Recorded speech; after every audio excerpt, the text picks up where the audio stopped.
avançamos para a terça, onde vamos considerar um pouco mais as escolhas de Acã, que a lição chama de escolhas fatais, e os versos aqui 19 a 21 do capítulo 7 vão nos ajudar a entender.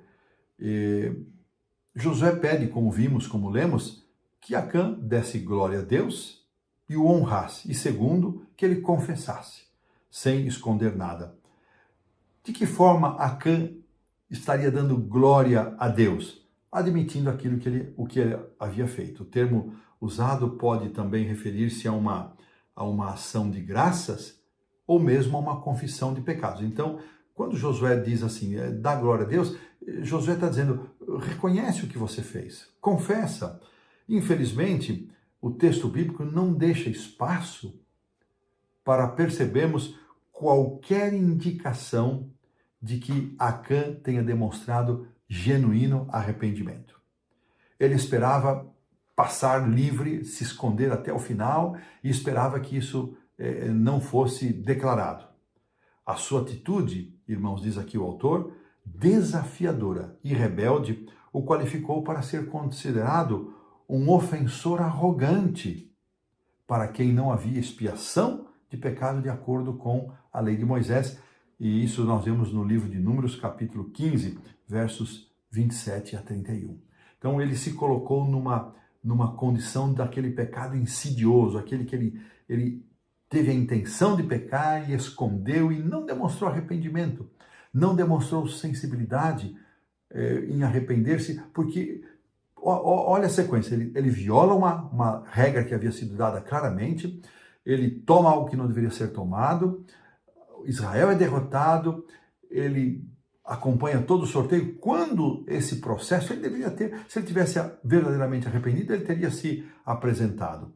E assim, irmãos, uma coisa interessante que o autor faz também, é que quando vem aqui a descrição da forma como ele apresenta o que ele fez, vamos ver aqui, produção, coloca aí o 7:21, a resposta, uma parte da resposta que ele diz, olha, eu verdadeiramente pequei, está no verso 20, e fiz dessa maneira. Verso 21, quando vi entre os despojos, então esse verbo ver, quando vi entre os despojos uma boa capa babilônica, 200 ciclos de prata e uma barra de ouro de peso de 50 ciclos, cobicei-os e tomei-os. E eis que eles estão escondidos na terra, no meio da minha tenda, e a prata por baixo. Olha que interessante, irmãos. O autor faz aqui uma relação interessante com o pecado de Adão e Eva. Eva olhou para o fruto e viu que aquele fruto era bom para se comer e tomou do fruto e comeu. Acã viu aquela capa babilônica, aquele ouro, aquela prata, e ele cobiçou, ele mesmo diz, e eu peguei, e eu tomei para mim. Então, irmãos, olha que interessante, que esta declaração de Acã revela que o pecado da cobiça, irmãos, o pecado da cobiça é o pecado da incredulidade. Em que sentido?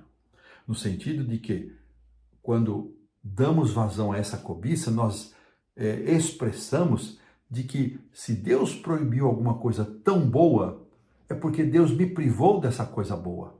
E eu, então, acho que Deus errou e eu tomo para mim aquilo que Deus entendeu que eu não deveria ter. Então, é uma manifestação de incredulidade naquilo que Deus sabe que é melhor para cada um de nós.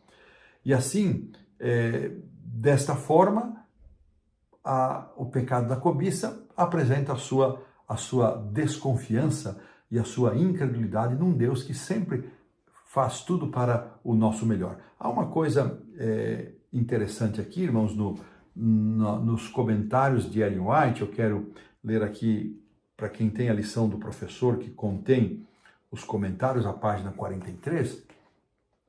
Ellen White então vai nos ajudar a entender um pouquinho mais. Diz ela, Acã reconheceu sua culpa quando era demasiado tarde para que a confissão o beneficiasse. Não havia mais tempo.